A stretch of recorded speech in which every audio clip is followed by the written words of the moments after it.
Suso, tira Alessio, Suso, tira, perché non tiriamo? Ma perché non tiriamo? Goal! Alessio Romagnoli, goal! Hello everyone and welcome to another episode of the SempreMilan podcast. I'm your host, Ollie Fisher. You can find me on Twitter at Ollie Fisher, joined once again by Anthony Torgrud. What's up, guys? That was the Liao celebration. I don't know why I did that. Glad to be here. Happy to be back. We got some fucking fun shit to talk about today. Follow me on Twitter at Torgrud45. I've been talking mad shit I'm going to say all week, but since yesterday. So read it. It's funny. Madison, introduce yourself. Yeah, it's good to have the three of us back together. I feel like we have not all been on a podcast in I don't know how long. But you guys can go ahead and follow me on Twitter at Madison_DT. Yeah, it's mad because I think that last week was probably the first episode without either me or AJ in a long, long time. Yeah. Like the last time was Fred and I hosted, and that was like one of my first 10 podcasts. I was like, I didn't even live in this house. It was just one of those where it was AJ's birthday and I was on to cover the post game, so unfortunately couldn't make it. But you had to reflect on a really, really weird game against Spal, but a draw in a game that we should have won definitely before things started going against us in that first half. I genuinely don't think I've ever been this excited to record a podcast though. In our entire time doing it, we haven't had many great weeks. And I was cooking dinner and I was thinking, like, when was the last time we beat Juve? And I was like, it was in the Supercopa in Saudi Arabia or wherever it was. Was it Qatar? Qatar, maybe. Yeah. No, it was. No. Doha. Yeah, that is Qatar. Yeah, it's Qatar. Qatar. Yeah. And I was like, I wasn't even on the podcast then. Yeah. Like, you've never talked about one. Woo! Yeah, but I remember this is the thing. The last league victory we had over Juve, I didn't even get to watch it. I was working, and I was just getting the updates, and I knew it was a Locatelli goal, and it ended, and I just remember being in shock, and all I did was text my friend. I just said, "We beat Juve," and he's like, "Great, man," but I was like, "No, you don't get it." Like, we never beat Juve, and now my mind's extra blown. I had to type up a novel, send it to this girl I'm chit-chatting with to explain the severity of the situation, and it wasn't enough. It's incredible. It was a tough one. I forgot. Was it the Locatelli goal in the Supercopa, or was that in the league? In the league. The Supercopa we won on penalties, right? Yeah, that was a Bonaventura header to equalise after they'd taken the lead from a corner. Yeah, the Locatelli one is one that I always talk about when people ask for our favourite moments in our time supporting Milan, because people forget the build up to that game and the fact that the game fell on the 100th anniversary of Herbert Kilpin's death, the club founder, and there was that amazing tifo of him to honour him, and it was just like we still don't really beat Juve. It's not a great record that we have against them, but it was as if there was divine intervention on that particular night to keep a clean sheet against them, to score a goal with an academy product doing it. It was just the goal that it was. It was an amazing goal. Howitzer of a strike. It wasn't just like a scrap tap in, that we were lucky to get, but it was, Yeah. Anyway, let's rewind a little bit, because as we actually talked about in the chat before we hopped on to record this, there is a danger of the result on Saturday night getting lost a little bit after last night's drama, and it shouldn't, because I still believe, despite that comeback last night, that was incredible spirit. I still believe that game on Saturday night against Lazio was our best performance of the season by a country mile. Not only did we go to a team that was still fighting like hell to stay in the Scudetto race and beat them, we gave them a walloping, and it should have been 5 or 6-0. They didn't have a single decent attempt at goal. Teo wasted 2 1-on-1s that could have made it a really, really embarrassing scoreline. Yes, they didn't have Ciro Immobile, but based on the evidence we saw, he wouldn't have had a sniff. Honestly, just incredibly professional, a very hard-working performance. We got the job killed off early, and it enabled us to rest up a little bit, I think, as well for Tuesday night, and that's why the last half hour against Juve we finished so strong. But Lazio game in particular, See, we've scored 7 goals in the last week, so I'm struggling to remember which goal was which. There was the Çalhanoğlu deflection, where he cut inside. Normally we reflect on one goal. Isn't that mental? We get to tactically analyse one goal per week normally, and now we're talking about 7. But yeah, the first one. 7 weeks of goals, man. Yeah, he cuts inside and it does just clip the top of the boot. I don't know who of, probably Radu, I think, and looped over Strakosha. Is that what I thought? I didn't think it clipped. I was so confused. I'm like, I don't understand the physics behind this. When you see the trajectory of the ball, you notice it's not a huge deflection. Yeah, because it went like sky high and then just dropped. Yeah. I was fucking confused. That was just the overspin on the ball after he clipped the top of his foot, but it still looked a good goal.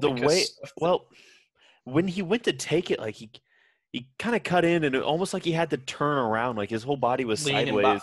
And then he kind of just took the shot and it fucking worked. I don't know. It was a shot that like you expect our players to typically take, and you expect it to go into like row 5. You know, like it doesn't not even beat the man. Yeah, and that was a very, very good goal. And the second one was a penalty. Now we haven't had favourable VAR calls, I wouldn't say, on the whole this season. But in the last 2 games, a couple have gone for us. This one in particular was a cross from Salamakers on the right side, and it struck the arm of, I don't know. Yeah, I don't know anyone's name on that. I forgot. And it was a penalty. You know, there were no questions asked because the Lazio players didn't even argue at the time. They'd seen that it wasn't the fact that he necessarily went like that. It was just as he turned to try and track the run. Yeah, his arm did outstretch and it hit it and it blocked a cross that could have been a goal. And they're giving those now. Which is good because they used to only give them when it would happen to us, you know? Mm-hmm. They never gave it for us. So it was a nice change of pace. It almost looked like Salamakers aimed for his arm. Like, I know he didn't.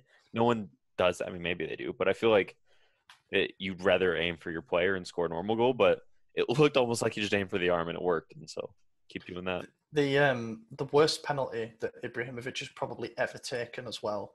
But I was just shocked managed to scramble over. I was shocked it went in. Like, that didn't make any sense. That honestly is probably more of a goalkeeper error than anything. Yeah. It was Radu who hit the arm. It was Radu, okay. Yeah. And then the third goal was an absolutely beautiful goal because Bonaventura came on and he's been up and down, it would be fair to say. He started up after he came back from his injury. Then obviously the lockdown came and took his momentum away a little bit. And then started off slow, and I think he's really, really shown that he can be an impact sub between now and the end of the season in the last couple of games. But yeah, he just waited perfectly, timed that ball through to Ante Rebic, who opened his body up, put it into the far corner, and I couldn't believe it at that point. I couldn't believe we were carving open a defence that had been so solid all season, that we'd gone 3-0 up in a fixture that we've typically struggled in. And yeah, doing it against a team that's been damn organised and damn impressive all season. I seriously think essentially the break, but the restart has really hurt Lazio because I just don't think that their fitness levels are there. They've struggled in just about every single outing. And, you know, I think it comes down to their depth. Well, at least against us, they didn't have the depth because most of their star players were out. But their fitness isn't there, and so they can't keep up with the multiple games a week. Simple as that. I mean, Pioli's sub should be commended because he's done so well to give everyone game time outside of youth players, which I'm critical of, but he's done well to give the people who matter game time and make sure everyone stays rested, and it's worked. I mean, I didn't like that he subs on Bonaventura for Zlatan during the Juve game, and before I even had time to type that out in our group chat, Bonaventura assisted a fucking goal, so it was like, okay, never mind. Yeah, he's got a lot of. It wasn't Bonaventura for Zlatan. It was them two coming on for Paqueta and someone else, right? I thought it was a straight swap for Bonaventura. That's a good question because they're doing like 2 at a time subs, and it's sometimes quite hard to track who comes on for who. I thought Zlatan and Bonaventura were playing together. No, same time. It was 67th minute. That was the only sub. Zlatan and Jack. Because Leao came on for Salamakers. That's right, because then that's when Rebic went up front. Yeah. Jack slide into the midfield. Which is another great thing, you know. I mean, Rebic has shown that he could play wing up front. Leao showing he could play wing and up front. And obviously Zlatan's not going to play anywhere but up front. But the fact that we had 3 strikers and all of them scored. I mean, that's incredible. Yeah, it was nuts. It should definitely be mentioned that, as we have said, it wasn't a full-strength Lazio team that we beat. They were without star forwards. Joaquin Correa wasn't 90 minutes fit, but he had to start up front in an unfamiliar position. They were without Immobile and Caicedo, which obviously was quite a big blow for them because he's like the only one who scores their goals is Immobile. But it was just incredible. You can only beat what's in front of you. I'd have taken a 1-0 win. But the manner that we won, I think gave everybody... I'll say this with the benefit of hindsight, but going into that Juve game on Tuesday night, I think it gave people a lot of false confidence. You know, people were saying, for the first time in a long time, I really feel like we can beat Juve. I was saying, you don't know how it works. You know, this Juve can play rubbish. We can be playing really well. We go into it with confidence. We always find a way to lose. Yeah. And after 55 minutes, it looked like everything was going to go that way again. You know, 2-0 down. The first half, I thought we were really, really poor. I'll be totally honest. I thought we started the first half poor and finished the first half strong because I had that weird feeling towards the end of the first half. I was like, you know what? Maybe we could pull something out of this. We had a couple of breaks, and Ibrahimovic scored that goal where he should have timed his run a little bit better. Yeah. We started to come into the game in the midfield. I mean, I do want to come on to Kessié Benacer amongst other things after, but once we started to get a grip in the midfield and we started to realise how Juve was setting up in possession, sort of playing a 3-5-2 and trying to spread us like that, I think that was the complete turning point in the game, and it happened just after they'd scored their second goal. It happened a bit towards the end of the first half, and we looked like springing them a couple of times on the counter-attack.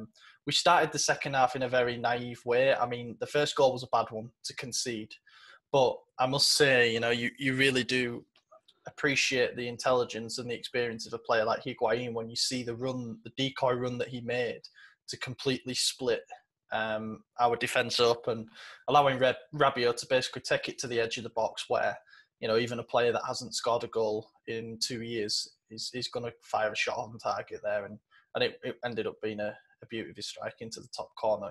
Can't really have many complaints on that apart from potentially Romagnoli should say to Higuain, all right, if you get the ball in behind, then have a go at finishing it, but I need to cut out this immediate threat of danger.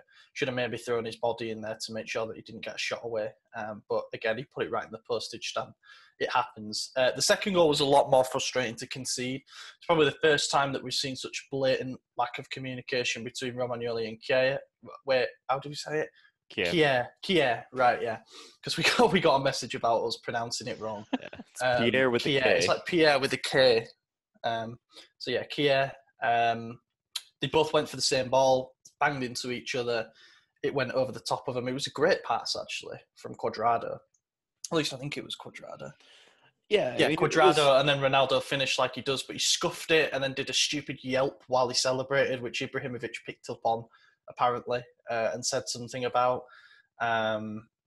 Yeah, 2 not great goals to concede. We were all thinking, here we go again at that point. Yeah, you know, I had that little, like I said, boost of confidence towards the end of the second half, and I didn't put it in the chat. And, you know, in hindsight, I wish I did. But at the time, I was like, well, thank God I didn't say I thought we were going to win, because then 10 minutes later, we're down 2-0, and I'm like, whatever. At least there's no fans in the stadium to, like, drive me nuts, because there's nothing worse than when you're 2-0 down and you just hear everyone screaming happy, and you're like, no, this is the maddest I've been my whole life.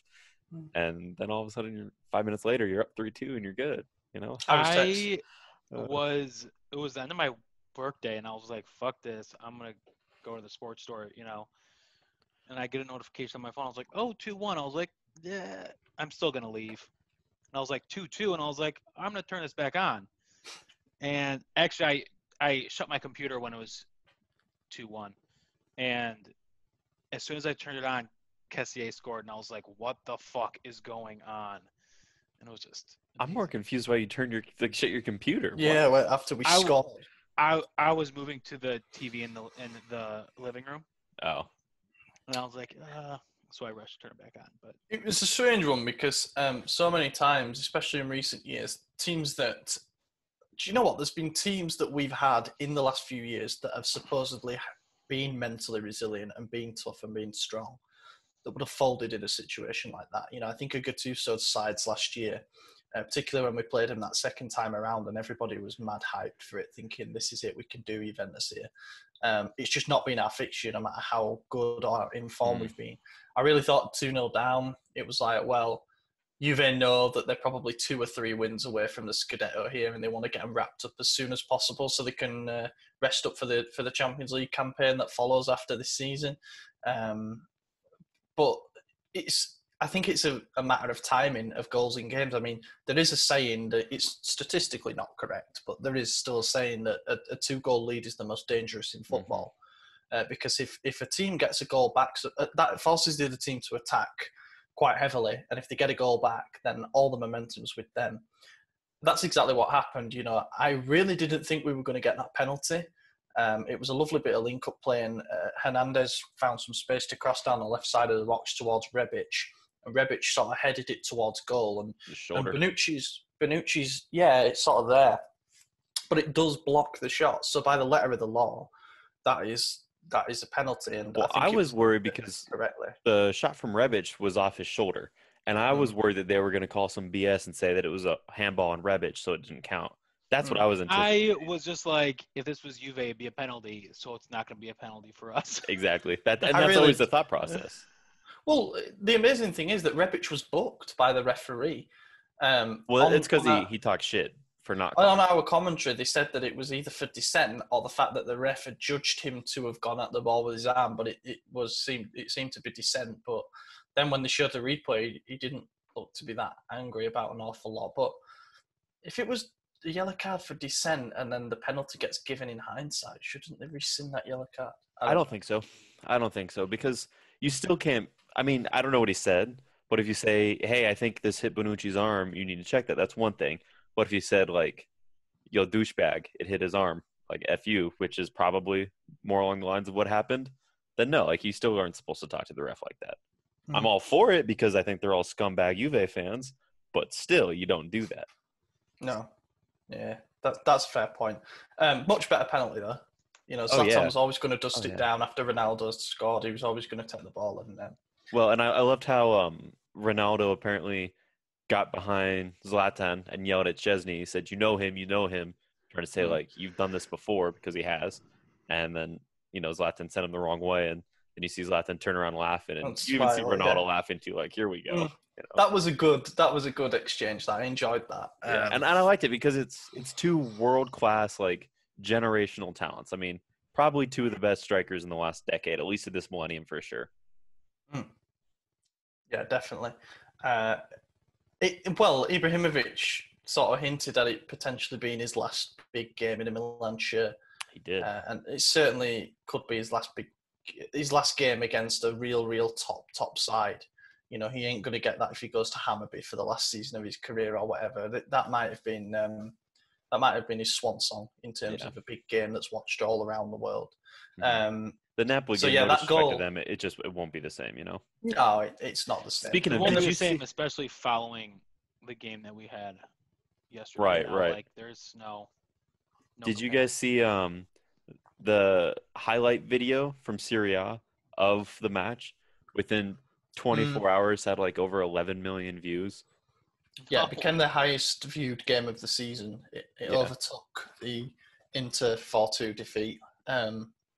Which still doesn't even have 11 million views on YouTube. No, it's 7 point something. Yeah, which like we won the YouTube Scudetto. Last night does feel a little bit like, you know, not evening it up because it's not against the same team, but, you know, for all that we might get sad seeing that a game that we were 2-0 up and threw away, can fill our time instead watching a game where we were 2-0 down against a big rival and came back. We did it against a better team as well. You know, Juve are going to go on and win the league still. I firmly believe that. Without a doubt. And we did it. We'll always be able to look back on that and say that we beat the champions, we beat the champions elect, whatever you might want to say. So yeah, that goal, the Ibrahimovic penalty, was 61 minutes 34. By 65 minutes 21 seconds, it was 2-2. Kessié, that was, see, the main thing about this was how strong Ibra was in his hold-up play. Like, he just backed in and said, give me the ball, and I'll give it back to you. Yeah, and the pass to Kessié was fucking perfect. And even, we got to give props to Kessié's footwork, because I watched that so many times, just blown away how he just embarrasses Bonucci, which was great. Well, because there was, three errors? 3 errors led to goals from Bonucci, right? The Kessié one, obviously the penalty, and the first goal, Bonucci also got beat on it. So that was cool to see. Agent Bonucci helping us out. Yeah, I found it mad that Kessié was that composed inside the box, to be honest. Because he never is. Yeah, I thought he'd just try and hammer it first time, and it might have actually been a more emphatic finish. I mean, he did get a bit of help with the deflection, because he was going for a near post shot that Szczesny had dived towards, and it deflected and actually went down the middle of the net, which helped him out. But he used that little fake drop of the shoulder to send Bonucci the wrong way, and that's where he got the space to get the shot off. And it was then, I noticed something in particular. Kessié ran away to celebrate, but he noticed very quickly that not many of his teammates had joined him. They'd got the ball to go back to the halfway line, as if to say, we're not done yet. We think we can win this game. And then, I say, because I've got it written down for a tweet, 66 minutes, 57 seconds. So this is a total of 323 Well, that was the third. seconds. Kessié's goal was the third, correct? No, Leao's was the third. I thought Kessié was the third. Kessié was the first one. Second. No, Ibrahimovic penalty. Oh, you're right. I was thinking penalty. Yeah, I'm thinking Then Lazio Kessié. game. Sorry, we just scored so many goals. Yeah, well, this is it now. We're most informed team in Europe. I mean, yeah. Then the Leao goal was mental, because really, really good press in the midfield, first of all, to win the ball back where we did. Juve were on the ropes at this point, you could really tell. And all it took was a good bit of opportunism to win the ball back and knock it towards Rebic. And Rebic had actually won a foul. And the referee, Marco Guida, could have potentially blown. And I was mad he did it at first. Yeah, so was I. Because I thought that we might be able to get the ball then and play a quick free kick, so we still had that counter ongoing. But then he noticed Leao sprinting from about 20 yards away from the ball, and he just picked it up. And he didn't run towards goal by any means. He sort of ambled towards goal, but he got isolated with his man, Rugani, which is what he was brought on to exploit, really, and it worked really well. And I don't know, it looked at the time like a toe poke that had somehow wrong-footed Szczesny. Again, on replay, it shows that it was a lucky, well, if you call it a lucky deflection, but it was a deflection anyway that did wrong-foot him and just crept in at the near post. But again, I did put a tweet out about this. The last few games in particular, I've realised that Leao, when he picks the ball up, he always seems to be isolated with a man, which is good, because his strengths are his dribbling skills and his directness. You know, he always tries to head towards goal, and we don't have many players who are capable of beating a man in the way that he can. And he's just like an edge of the seat player. You know, he gets the ball. Something's he's physically strong too. I mean, he doesn't. When you're looking at him, you don't visualize it because exactly.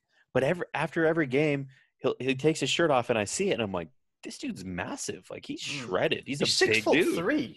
Exactly. Like, that's why he looks lanky. But he's like, he just looks like a lanky, skinny dude when he's on the field. But it's because the cameras aren't up close. Right. Exactly. So when you see it, you're like, oh shit, Leao would beat my ass like 100%. And then you see what he's doing, and you're like, damn. Okay. Better not talk shit about it. Well, we know he watches Kareem's comp, so I mean, maybe he watches. Well, He's liking our tweets now. He follows data tweets, yeah. Yeah. Not our main account. But yeah. Oh yeah, Mandy. God bless. He has been liking our stuff. That's dope. Get on the podcast. Yeah, I might try and get him on. Good guy, Rafa Leao. So that was that, and then what was this? Just inside the last 10 minutes, we put the game to bed. Absolutely devastating from the press again. Now, this is where I would say since the restart, we have looked. It's the area we've excelled in. The last 20, 25 minutes of games, we've looked like we have plenty left in the tank when other teams haven't. You know, we were criticised for a kind of smash and grab approach against Roma. because they tired out and we didn't, and we scored twice, and it was a professional win. Lazio, we could have scored more. Teo Hernandez missed 2 1-on-1s late in the game. It could have been a 5-0 rather than a 3-0. I think against Juve, Rugani header aside, that was a great save by Donnarumma. He had like half a second to react to that. 3-3, it could have been a different game maybe. But again, we managed the game so well. And the fourth goal was just a perfect indication of how we're trying to play. We put a strangle on in that corner of the pitch. We cut off the passing lanes really intelligently. If you haven't seen this, by the way, go on the match section of the site and look for the tactical analysis by Rohit Rajiv. It's really, really good. But yeah, we strangled them with the press, cut off the passing lanes. That forced Alexandro to do something he's not particularly good at and try and switch the play with a long ball. Scuffed it massively. Fell to Çalhanoğlu, who had the easy job of just rolling it back to Ante Rebic, who slammed it in for his 10th goal in 11 games. 11, yeah. In the league. That is just incredible. Oh, yeah, that's insane. mental. Yeah. And he continued looks through the break, too. Like, he transferred his form, which Yeah. I was kind of worried I was about worried. because beginning of the season, he played like shit. Mhm. Then all of a sudden, he turned it around. And so Well, and after the break, the first game back against Juve, like, he got that immediate red card. So I was like, okay, well, we got old Rebic back. Like, he's not in shape. And then he has. But now he's averaging a goal every 100 minutes. It's like, that's fucking crazy. It Very is. few players do that. There are definitely two. They're always good goals, too. Like, he's finding space. He's not. Yeah, he's never every finding once a in a while, lucky he's tap getting in. like a tap in, but most of his goals are of being right place, quality. right time, and that's not luck. No. That's because he's a predator, and that's why I still think there's a future for him in the front too, especially if Ranić arrives, and there is some stuff to talk about with that. But if he can play up front with someone who's going to help create space for him, then he could easily become a 20-goal a season player. We've seen that based on his form this year alone. And now there's sort of two forks to the path, really, with Rebic, because we either try and get a permanent deal tied up for him this summer, knowing that his value is probably never going to have been higher, or we accept the other year of loan that we have for him, and we basically wait until 2021 to try and negotiate the deal. That's going to be difficult then, because there might be competition from other bigger clubs if he carries on his form. So I don't know, that one I guess remains to be seen. Yeah, so that's it. Two massive wins against the top two sides. Literally all of our players in form. Before we move on to preview the next two games, though, I need to give a shout out to Romagnoli Kier. Those two men are just unreal. That we have to sign him permanently. If we don't, I'll be so pissed off. So pissed off. It's £3.5 million. Get ready to be pissed off. Yeah. We've got 7 days. As of the time of recording, we have 7 days to exercise our buyout. Otherwise, we would have to pay whatever fee they demand. And they're likely to demand more than £3.5 million. They know how important he is to us. I think we end up signing him, to be honest with you. I don't. I think Gazidis is...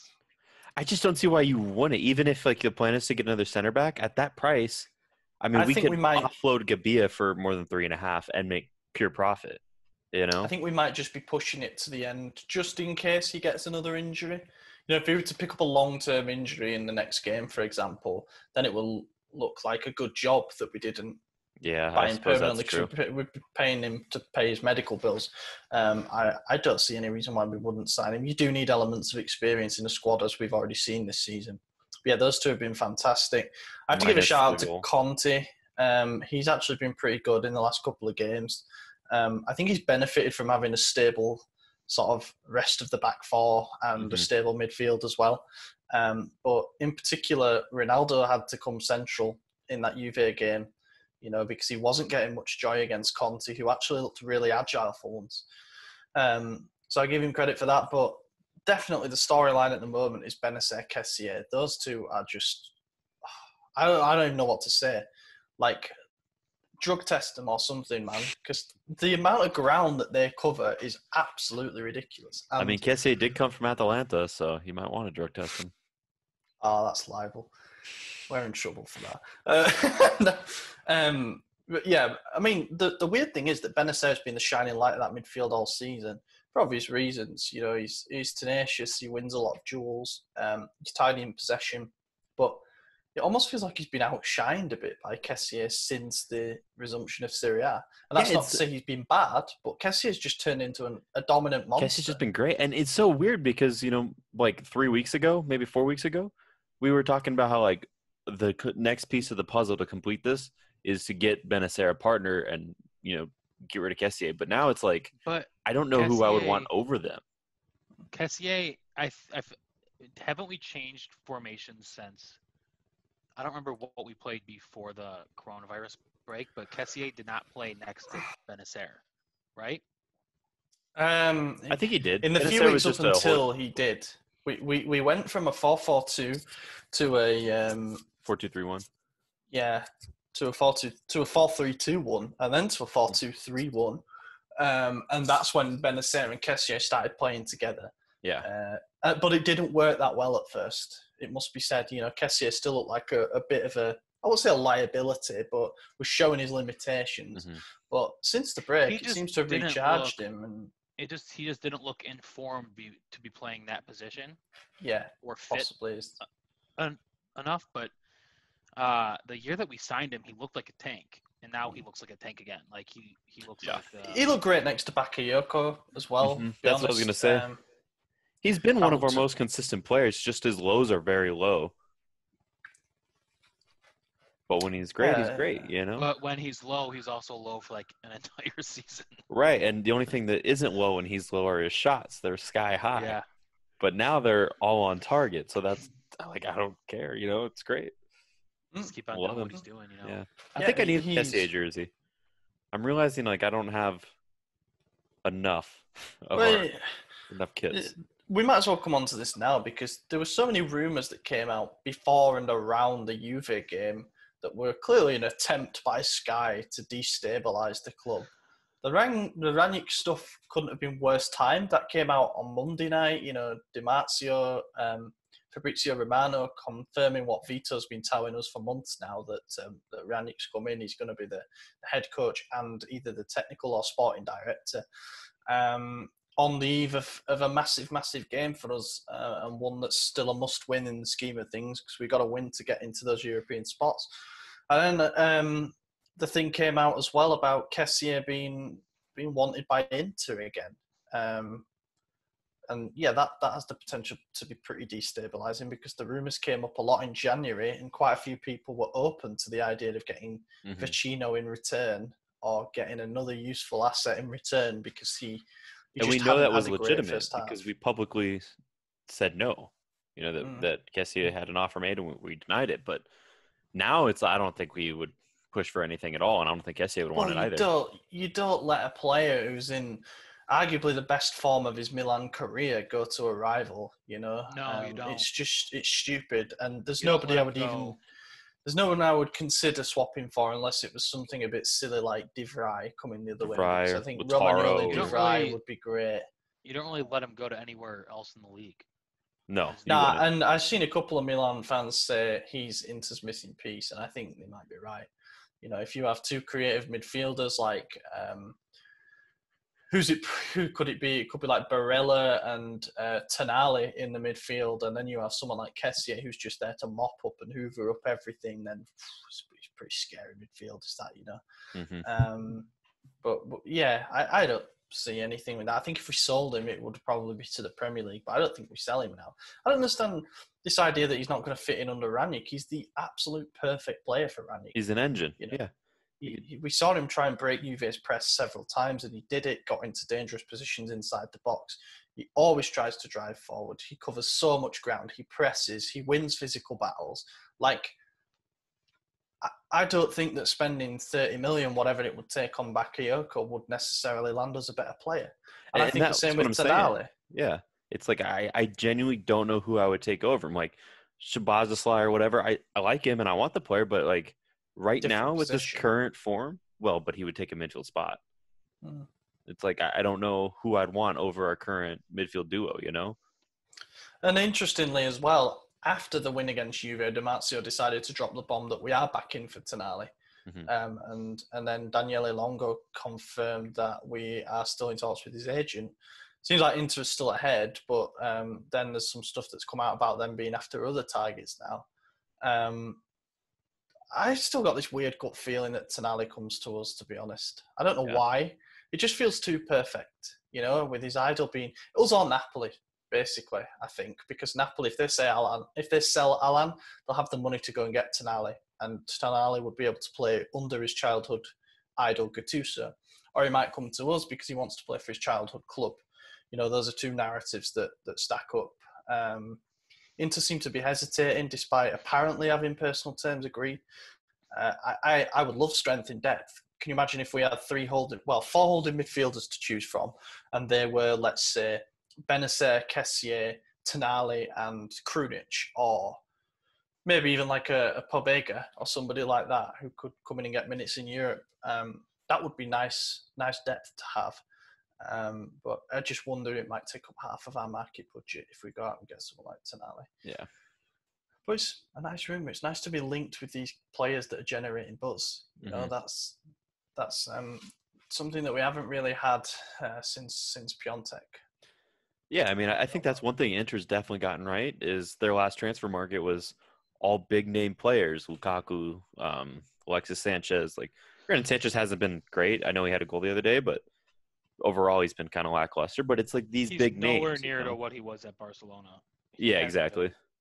But it's just these names that give the fans a reason to be excited, And it boosts team morale, saying like, wow, we're really pushing for something. So to be linked with players like Tonali, that's exciting.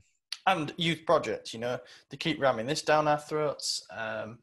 If we're going to do it, then let's make it exciting. If we're going to go and get the best young talent, let's get the best young talent. And sometimes you are going to have to pay for that. If you would say to me now, you get Tonali and Szoboszlai in for combined 50 million, just do it. Because the midfield is probably what still needs the biggest overhaul. Centre forward still needs fixing. I acknowledge that, but at the moment it seems like Rebic can actually play that position if needed. And Leao, and if Zlatan stays, I don't think we need one, to be honest. But we'll need one after next season. It's like either we get one now while we have excess, and then we're good, or we wait until we need one, and then we're kind of in a rush next season, There's some interesting names that have come out.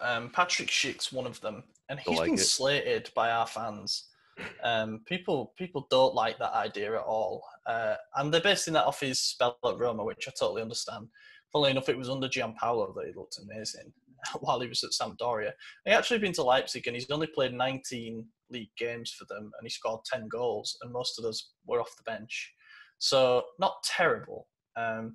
Again, it comes down to this whole thing, though, of like, if Ranić has personally requested the player, we can't make the same mistake that we did with Gianpaolo and say no to each player that, he asked for Torreira, he asked for Dennis Praet, he asked for Angel Correa, and we didn't manage to get any of them. And in the end, we started with Suso as an attacking midfielder and abandoned our formation after one bad loss at Udinese.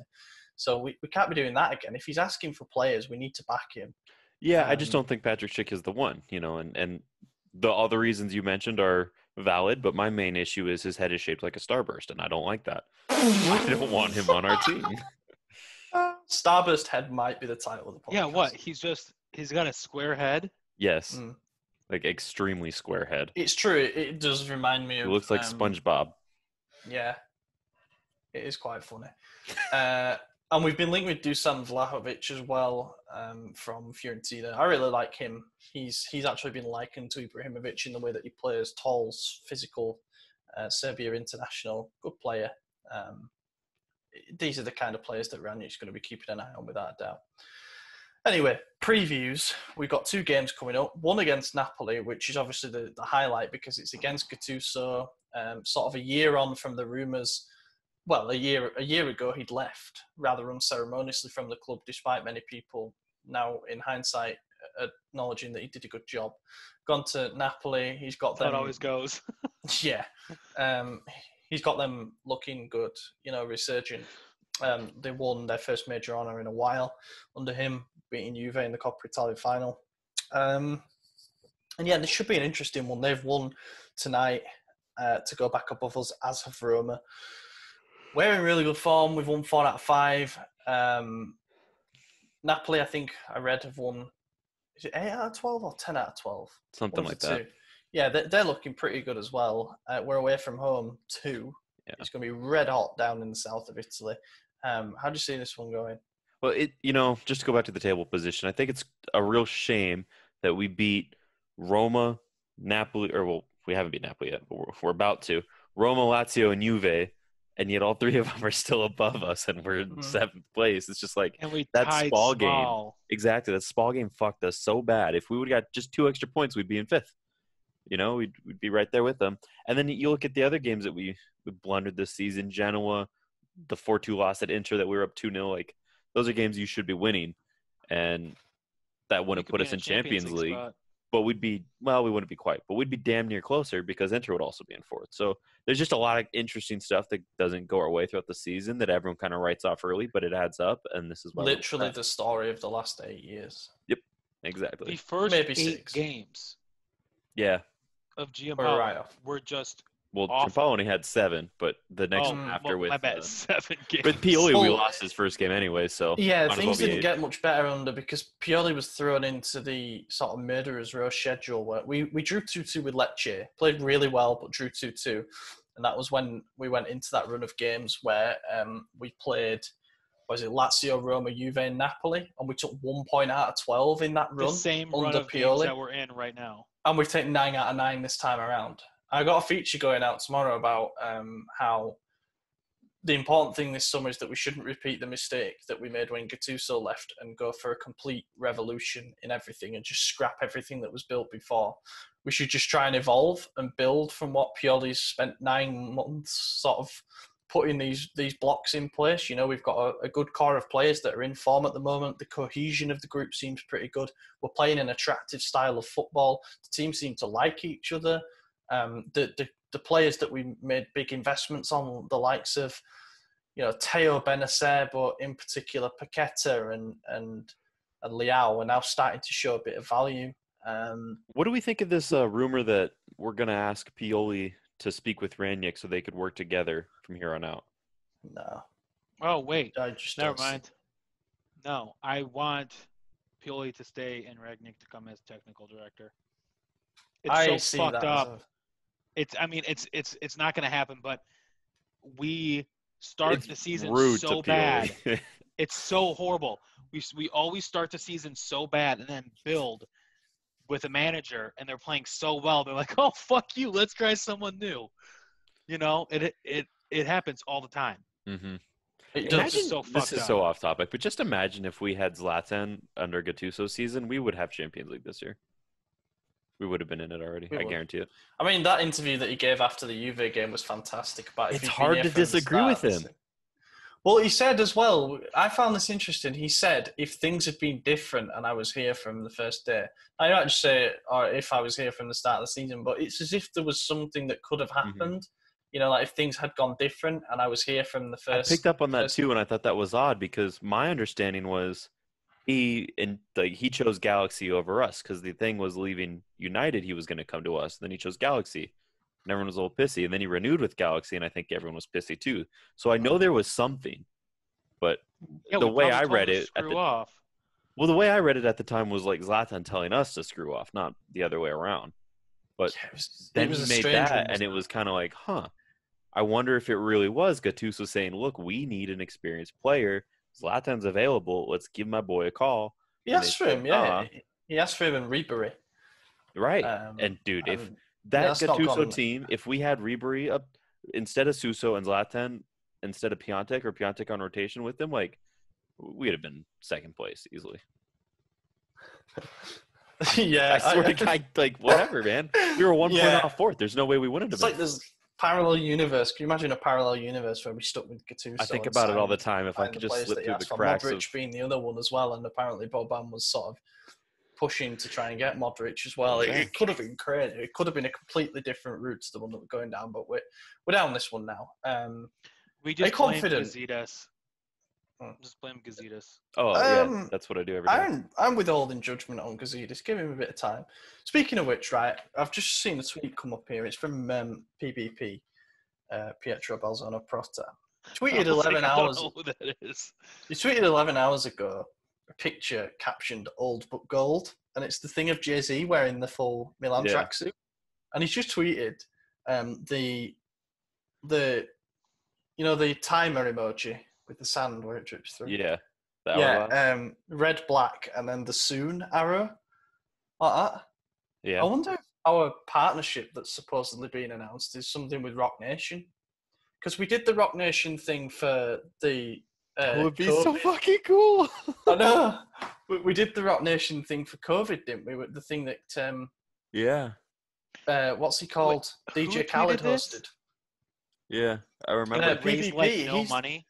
Radio Rossiniera guy. He's been banging He's on big. about us Yeah. launching an innovative new partnership, and he said it would be like the PSG Jordan thing, didn't he? Yeah, he And did. That would And explain it. well, and Jay-Z also has part ownership in the Brooklyn Nets. So what if there's some cross-sport collaboration there too? I have actually seen the Brooklyn Nets. They're the only NBA team, along with the Milwaukee Bucks when they were awful, Fucking random. that I've seen. So that What would if be cool. if the Nets drop the red and black stripe? Oh God, that'd be cool. Who was it who dropped a And then Juve jersey? I don't care. There was a basketball team that dropped a Juve Don't jersey. care. But, Stupid.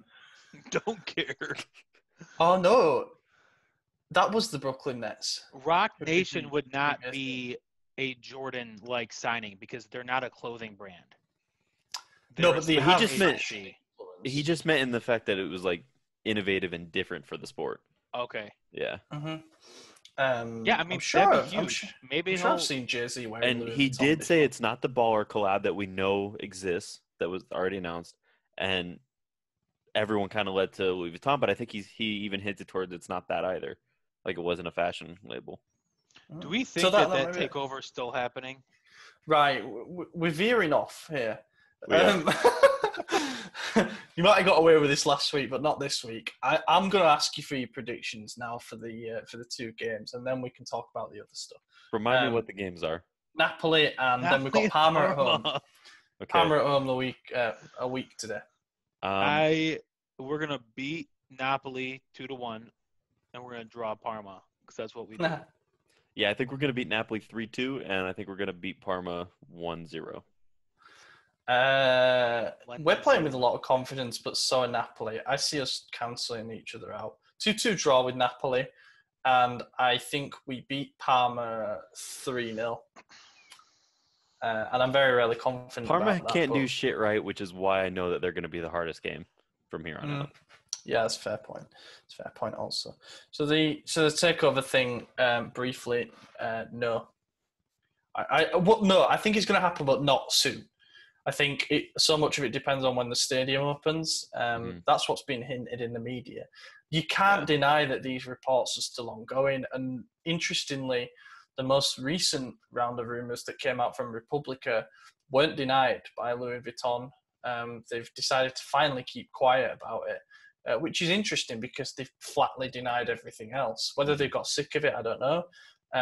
But yeah, I think probably looking at a Ranić Elliott thing for 3 years, then we'll see where we are. But I know And I may think have a big something part of in it too place. is, like Oliver said, it's not going to happen this season. It depends on that stadium and some other factors. So it is at least 2 years out. I do think it's a legitimate talks, and I do think it will happen at some point.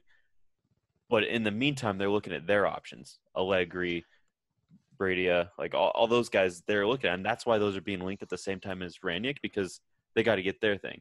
But if Ranić that's what I was comes and wondering. it's successful, they're not going to change it up. You don't fix what's not broken. Well, Rangnick, I didn't think was going to be the coach full time. I thought he was the first couple of seasons, and then he was going to take a step back. And I think that's From realistic what too. we don't even know if he's going to show up, but from what we've Right. discussed, And I think that's logical. I think that makes sense because he's already been in a technical role. He's been above a technical role. I mean, he's been an organization director, so this is a step back as far as his career. So it makes sense that he wouldn't want to stay as a head coach for forever. Yeah, So- I'm excited to see what he can do with a Serie A team. I think the way Pioli's got his plan right now, it's going to just almost seamlessly merge. I hope so. I hope I that's keep saying that it won't, but like after these last few games, we're attacking. Kessié is playing exactly how Ranić wants someone to play. We know everyone's not afraid to shoot. We watch him do it all day long. So the 8-second rule, dude, we're gonna adapt to that shit quick. The only we basically already do it. right. The only thing we need to learn is to keep the balls low. Pioli and Ragnick are already working together? That's And why I you're brought like, it up hey, earlier, because I'm like, yeah, they're doing shit the way they because would. you never know.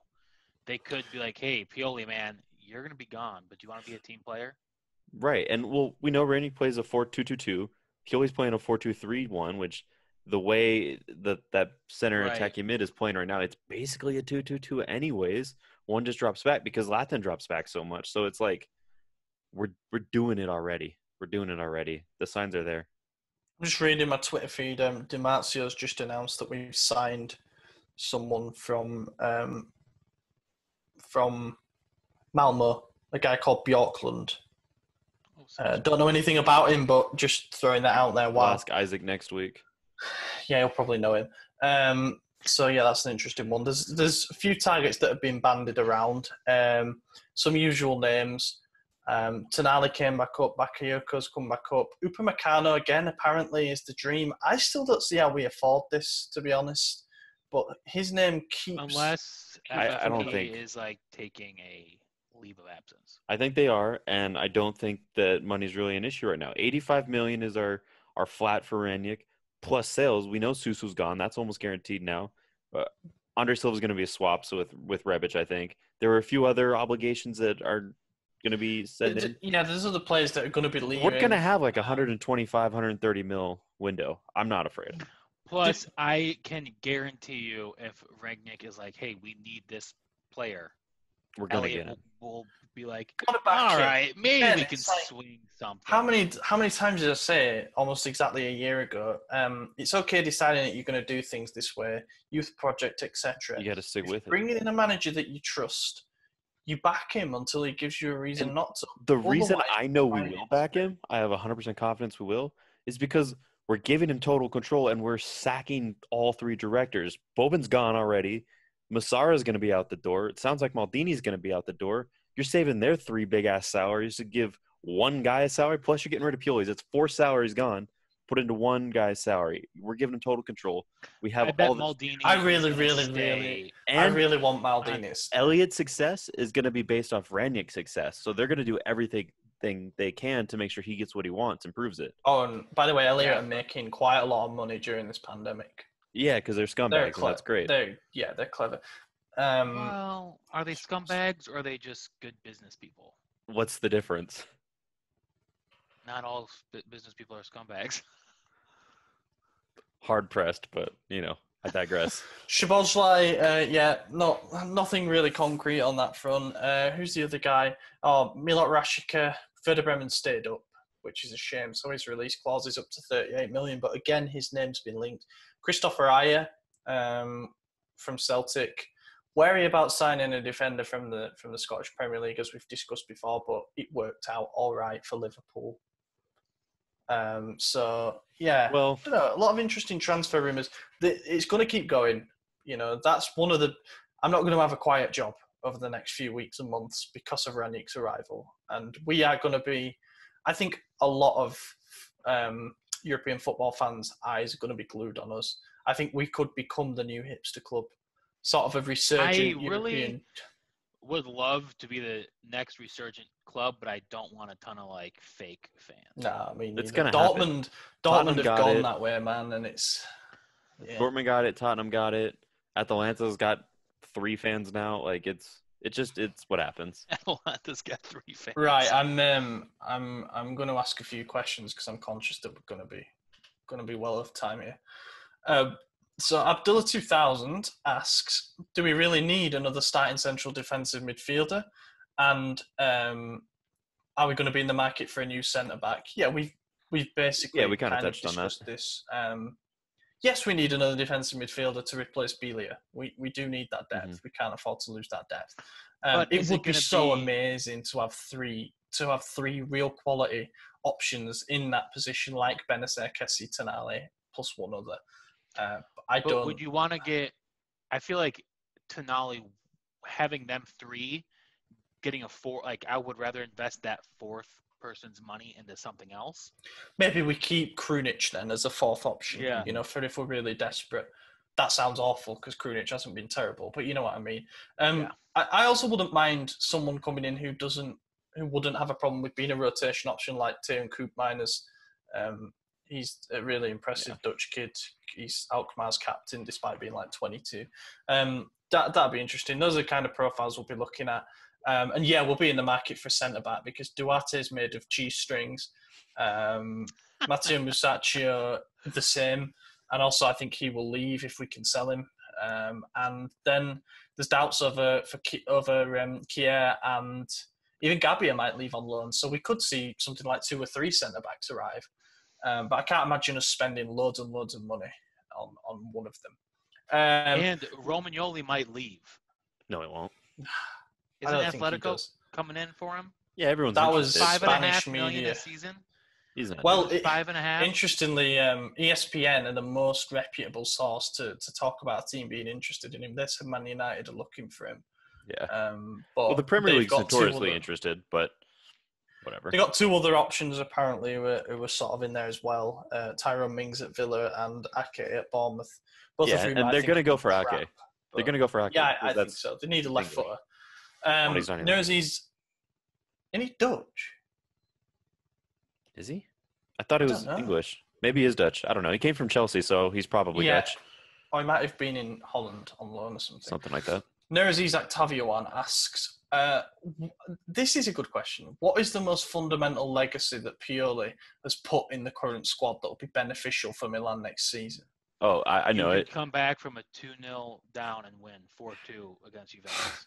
Yeah, never give up. I think it's exactly what we touched on when he first came in. He's the great stabilizer. He brought us from the clutches of shit and turmoil, and now we're all like pretty happy. We're good. We got big wins, and we're sitting right where we should sit. So he's a stabilizer. He got us back on track. In 3 points, cohesion, probably the squad harmony is in a much better place than it was under Gianpaolo, as some of the players have admitted. A tactical identity, we switched formations 2 or 3 times, but not once has it looked like there wasn't a reason behind it. And style of play. People are actually proud and excited to watch this team again. And I don't think his work will ever be fully appreciated unless we bomb out next season. And then people start asking all the questions again. But he might have given us that launch pad, to go on to be something really special. And we can thank him for being the fixer, the stabilizer, as you said. I think he's going to have a lot of fans even after his departure. I think he gets a good job after this. Fiorentina is the rumour, and I think he'd do a good job with them. I really do. And I hope that they're just getting our sloppy seconds, man. That's what they do. That's all they do. Waste of a club. Do you think it's a good idea? This is also from Nuraziz. Do you think it's a good idea to have a partnership with Monza to develop our Primavera squad? Yes, 1,000,000% yes. Yeah, I like it. Like, we can't keep babying our Primavera players. Rohit's done a good tweet thread on this about, how our youth players keep getting hyped up by our fan base, but they're not experiencing any proper football. They're playing against other youth teams. And in order for them to grow and develop, if you look at players like Pobega, who's been out on loan at Serie B this season, and has been very impressive, and now there's Serie A clubs sniffing around him, they need to go out and play competitive minutes against senior opponents. That's when they really develop. That's when they turn into men as players. Mm-hmm. Well, you look at one of our former youth products, Thiago Giallo. He was like hyped up, and now he's playing Champions League football in France. He's literally in the golden boy list. And he's been fantastic. It makes perfect sense. I mean, they got to get starting minutes against senior squads. Yeah, and I'm not saying force them into our senior squad either, because we've seen that.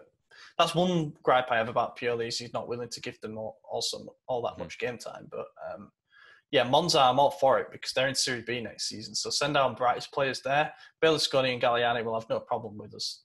Yeah, essentially being a partner club as well, which is a good relationship to have. Which is good at or they'll be extremely tough to work with. Right. Well, yeah.